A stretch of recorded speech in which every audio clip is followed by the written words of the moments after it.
एकदम से ऊपर से पत्थर गिर गए और मेरे भाई बहन और इनका पैर टूट गया। हम 5 लोग थे, 3 लोग बहुत ज्यादा इंजर्ड हुए हैं। मेरे भैया दीदी को बहुत ज्यादा चोट लगी है और मेरी पूरी त्रिकुटा पर्वत को खोखला कर दिया इसने।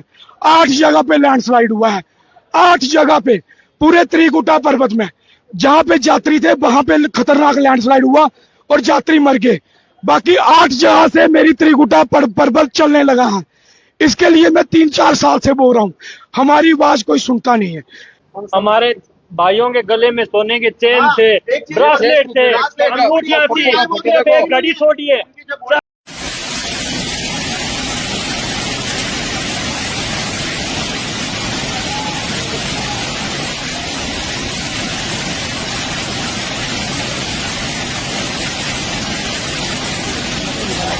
उस वाले के पास है।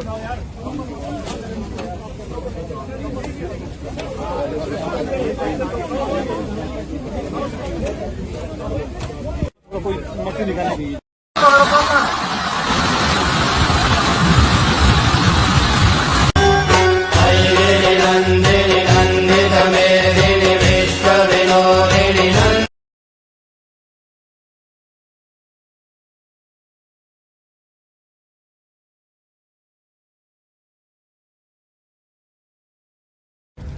जय माता दी। श्री मां वैष्णो देवी जी के पावन धाम तक पहुंचने का यात्रा मार्ग देश विदेश से आने वाले हजारों करोड़ों श्रद्धालुओं की आस्था का केंद्र है।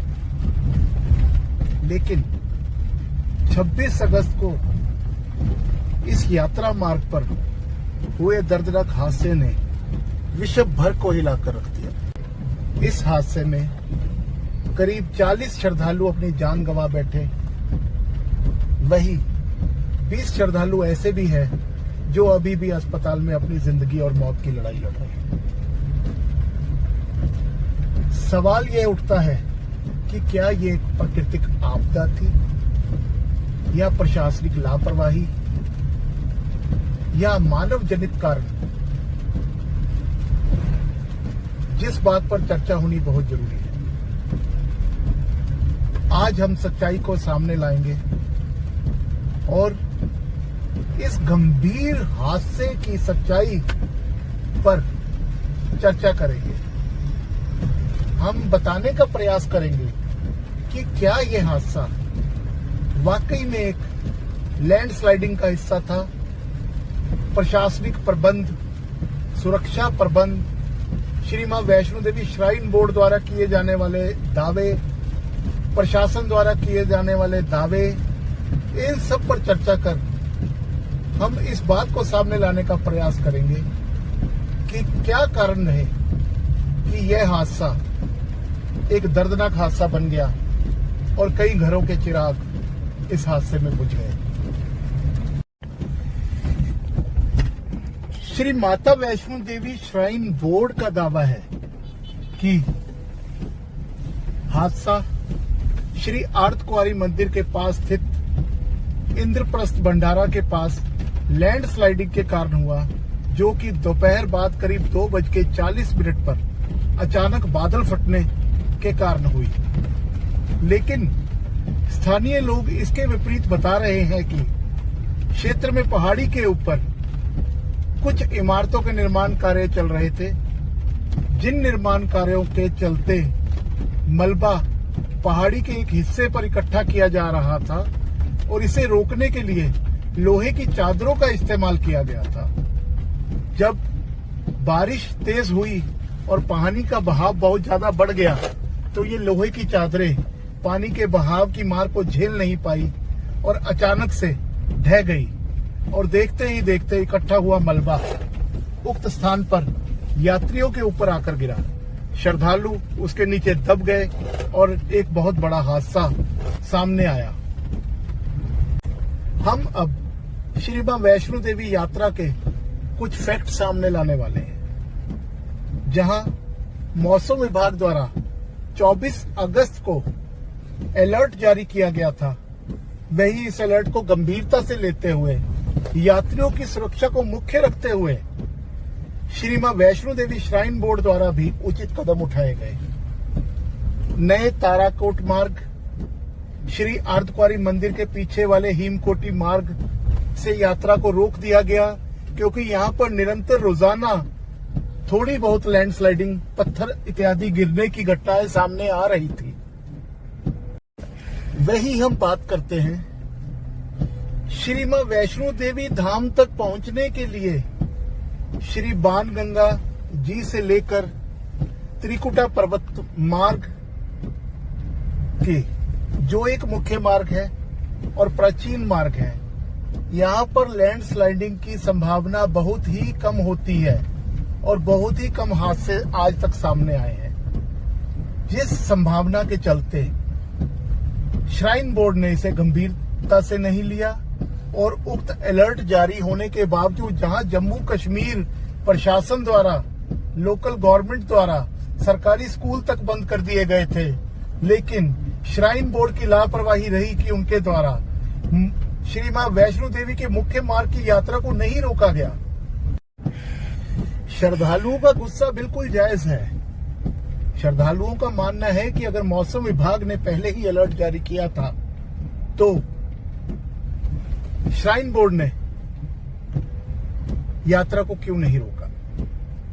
क्या श्रद्धालुओं की जिंदगी इतनी सस्ती है? जिसके बाद श्राइन बोर्ड ने तुरंत यात्रियों की सुरक्षा को लेकर कदम उठाए। बाणगंगा से शुरू होने वाली यात्रा को पूरी तरह से बंद कर दिया गया, लेकिन दूसरी तरफ जो यात्री, जो श्रद्धालु ट्रैक पर चल रहे थे, जब अर्धकुंवारी के पास उन्होंने अनाउंसमेंट सुनी कि मौसम खराब हो रहा है और लैंडस्लाइडिंग होने की संभावना है, बादल फट सकते हैं, ऐसी अफरा तफरी में श्रद्धालु एक जगह पर जुटने शुरू हो गए।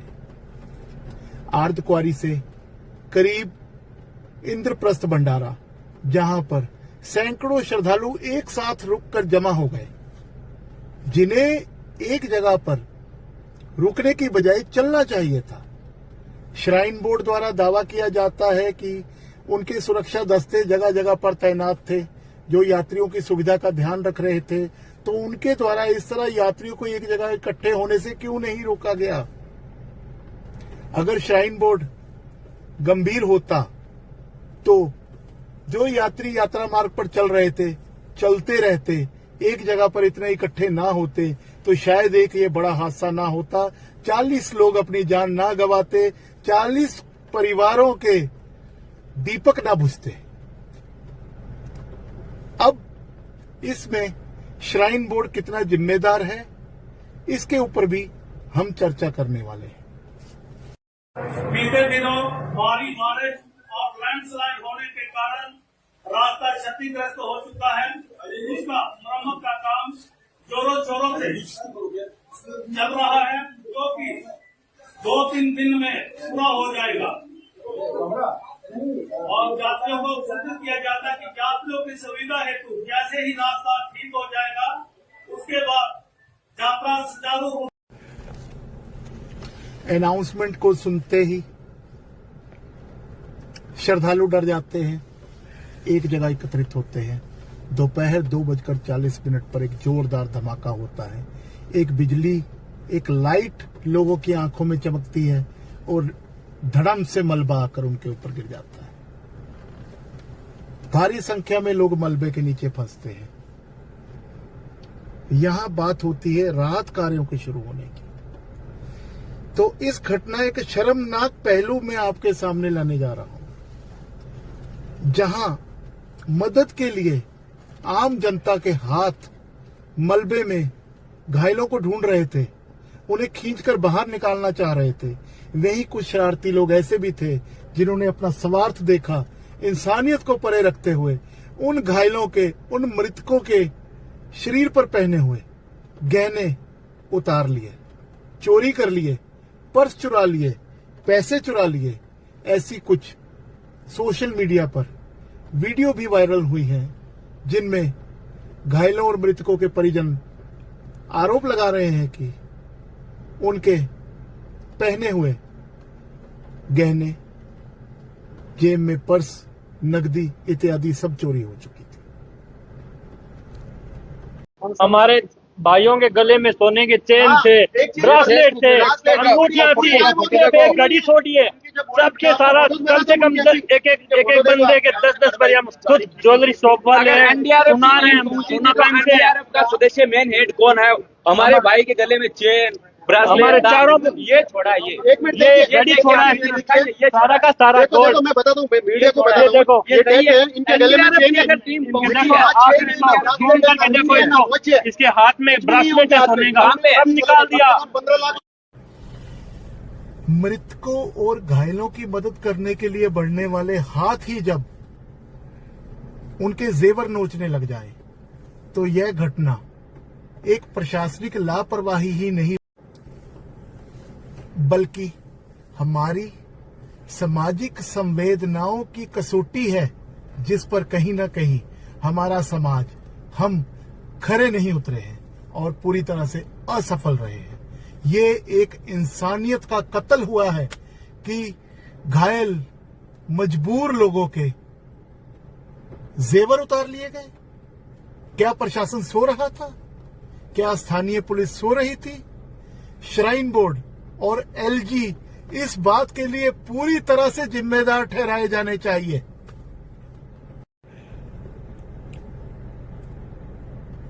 जम्मू कश्मीर सरकार द्वारा इस हादसे को लेकर जांच बिठाई गई है। 3 सदस्यीय कमेटी का गठन किया गया है, लेकिन सवाल अभी भी यही खड़ा है, क्या यह कमेटी अपनी जांच रिपोर्ट पेश करते समय इस बात को, इस घटना को एक प्राकृतिक आपदा मानेगी या उस तथ्यों को भी, उस पहलू को भी सामने लाने का प्रयास करेगी कि निर्माण स्थल पर जो एकत्रित किया जा रहा था मलबा, उसका गिरना भी कहीं ना कहीं इस हादसे की वजह बना है? क्या निर्माण करने वाली एजेंसी इसकी जिम्मेदार है, उसको जिम्मेदार ठहराया जाएगा, या फिर हर बार की तरह एक प्राकृतिक आपदा बताते हुए इस फाइल को क्लोज कर दिया जाएगा? श्रद्धालुओं की भावनाओं के साथ खिलवाड़ किया जाएगा। आज देश भर ही नहीं बल्कि विदेश के श्रद्धालुओं का भी श्राइन बोर्ड से, जम्मू कश्मीर सरकार से एक बड़ा सवाल है कि क्या श्री मां वैष्णो देवी यात्रा स्थल उनके लिए सुरक्षित है, यात्रा मार्ग उनके लिए सुरक्षित है? इन सवालों का जवाब क्या वो जांच रिपोर्ट दे पाएगी? ये आने वाला समय ही बताएगा। श्रद्धालु कितने सुरक्षित है इस तीर्थ स्थान पर जाने के लिए, ये भी एक आने वाले समय में श्राइन बोर्ड के लिए बहुत बड़ी चुनौती साबित होने वाली है। और मेरी पूरी त्रिकुटा पर्वत को खोखला कर दिया इसने। 8 जगह पे लैंडस्लाइड हुआ है, 8 जगह पे पूरे त्रिकुटा पर्वत में। जहां पे यात्री थे वहां पे खतरनाक लैंडस्लाइड हुआ और यात्री मर गए। बाकी 8 जगह से मेरी त्रिकुटा पर्वत चलने लगा है। इसके लिए मैं 3-4 साल से बोल रहा हूं, हमारी आवाज कोई सुनता नहीं है, क्योंकि जो सिस्टम ने इनको खींचना होता है, कान खींचने होते हैं, वो सिस्टम तो अच्छे दर्शन वीआईपी सिस्टम में लीन है। उनको चाहिए गाड़ी, कटरा से भवन तक रेड कारपेट, पुजारी चुन्नी डाले, वीआईपी दर्शन, वो उसमें ही मस्त हैं। नेता, अभिनेता, आईएएस सिर्फ जहां पे क्या करते हैं, वीआईपी दर्शन लेते हैं। मरता कौन है? गरीब मिडिल क्लास लोग मर रहे हैं। माँ को बच्चा नहीं मिल रहा है, बच्चे को अपना बाप नहीं मिल रहा है, वो हालत है। इतनी लाशें जो मैंने जिंदगी में नहीं देखी, अपनी जिंदगी में मैंने इतनी लाशें नहीं देखी जो कल हॉस्पिटल के बाहर मैंने देखी है। गरीबों को कुचला जा रहा है, श्राइन बोर्ड किसी को नहीं मानता है। मैं प्रधानमंत्री मोदी जी को बोलना चाहता हूं, इनसे हिसाब लें, दान का हिसाब लें। कितना दान जहां चल रहा है, एक यात्री ठंड से मर रहा है तो नलायकी इसकी है, लैंडस्लाइड से मर रहा है नलायकी श्राइन बोर्ड की है। सारी श्राइन बोर्ड, अगर कोई भूखा मरता है इधर यात्री, गरीब आदमी, तो सब सारी जो है वो इसकी जिम्मेदारी बनती है। लेकिन इसकी जिम्मेदारी जो है ये लेने के लिए तैयार नहीं है। जो इसके चेयरमैन है वो इतनी बड़ी चेयर पे बैठे हैं, जम्मू कश्मीर की सबसे बड़ी चेयर पे बैठा है एलजी साहब बैठे हैं, उसको ही श्राइन बोर्ड की चेयर पे बिठा दिया। उसकी इंक्वायरी कौन करेगा? सही यात्री, सही यात्री, सही यात्री। 31 दिसंबर में भी वहां पे भगदड़ हुई थी, इंक्वायरी हुई। एलजी साहब की इंक्वायरी कौन करेगा? डीसी करेगा, एसडीएम करेगा? इतनी हिम्मत है मनोज सिन्हा साहब की इंक्वायरी हो जाए जो शेर की। इसलिए इस श्राइन बोर्ड का पूर्ण गठन होना चाहिए, जहां के एमपी एमएलए कटरा के लोकल लोगों को इस श्राइन बोर्ड के बीच में मेंबर बनाओ। बाहर के लोग मेंबर बनाए जिनको डोगरी नहीं आती, जिनको त्रिकुटा पर्वत की नॉलेज नहीं है, जिनको माता वैष्णो देवी की कहानी नहीं आती, उनको आपने हमारे सिर पे बिठा दिया है और वो लाशें, उनको कोई परवाह ही नहीं है। मैं कहना चाहता हूं हमारे मेंबर जो है वो श्राइन बोर्ड के श्री मां वैष्णो देवी तीर्थ यात्रा के दौरान 26 अगस्त को हुए हादसे को लेकर जो चर्चा शुरू हुई, उसमें हमने कोशिश की कि हर पहलू को आपके सामने रखा जाए। हमने मानवीय अमानवीय व्यवहार के बारे में बात की, हमने सुरक्षा प्रबंधों के बारे में बात की, हमने बताया कि प्रशासन द्वारा जांच के लिए कमेटी भी बनाई गई है। हालांकि इस हादसे को लेकर श्राइन बोर्ड द्वारा पीड़ित परिवारों को 5 लाख रुपए और डिजास्टर मैनेजमेंट द्वारा 4 लाख रुपए देने की घोषणा भी की गई है। लेकिन क्या किसी की जिंदगी का यह मुआवजा उचित है? क्या इस मुआवजे से किसी की जिंदगी लौटाई जा सकती है? ऐसे ही कुछ सवाल जहन में उठते हैं। इस चर्चा को विराम देने से पहले यह कहना चाहूंगा कि रोजाना हजारों श्रद्धालु अपनी आस्था को लेकर मां वैष्णो देवी जी के दर्शन के लिए आते हैं। इसी तरह वह 40 से अधिक श्रद्धालु जो इस हादसा के शिकार हुए, वह भी यात्रा पूरी करने के लिए पथ पर चल रहे थे, मगर किसी को क्या मालूम था कि वह अपनी सांसारिक यात्रा ही यहां पर पूरी कर जाएंगे। अंत में कुछ अनसुलझे सवाल मन में रह जाते हैं कि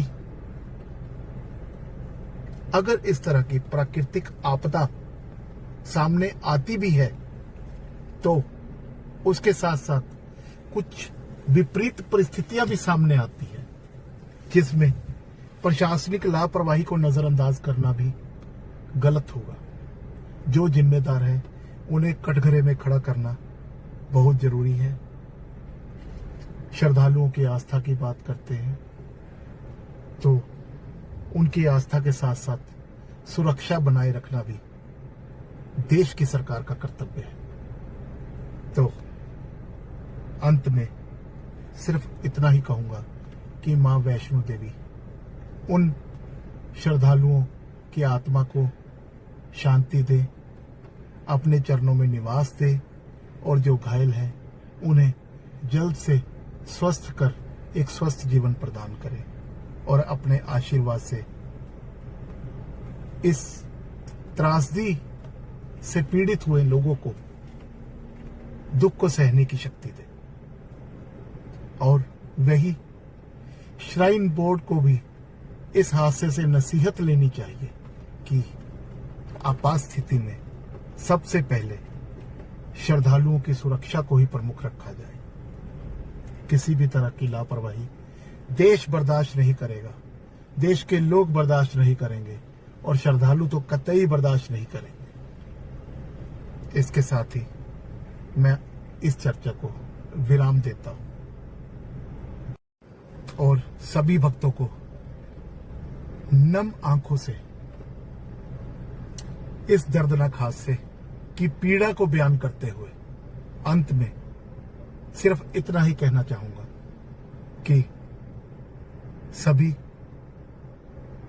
इस यात्रा की पवित्रता को बनाए रखने के लिए हमेशा एक साथ रहें, हर परिस्थिति से लड़ने के लिए तैयार रहें। जय माता दी, जय माता दी, जय माता दी।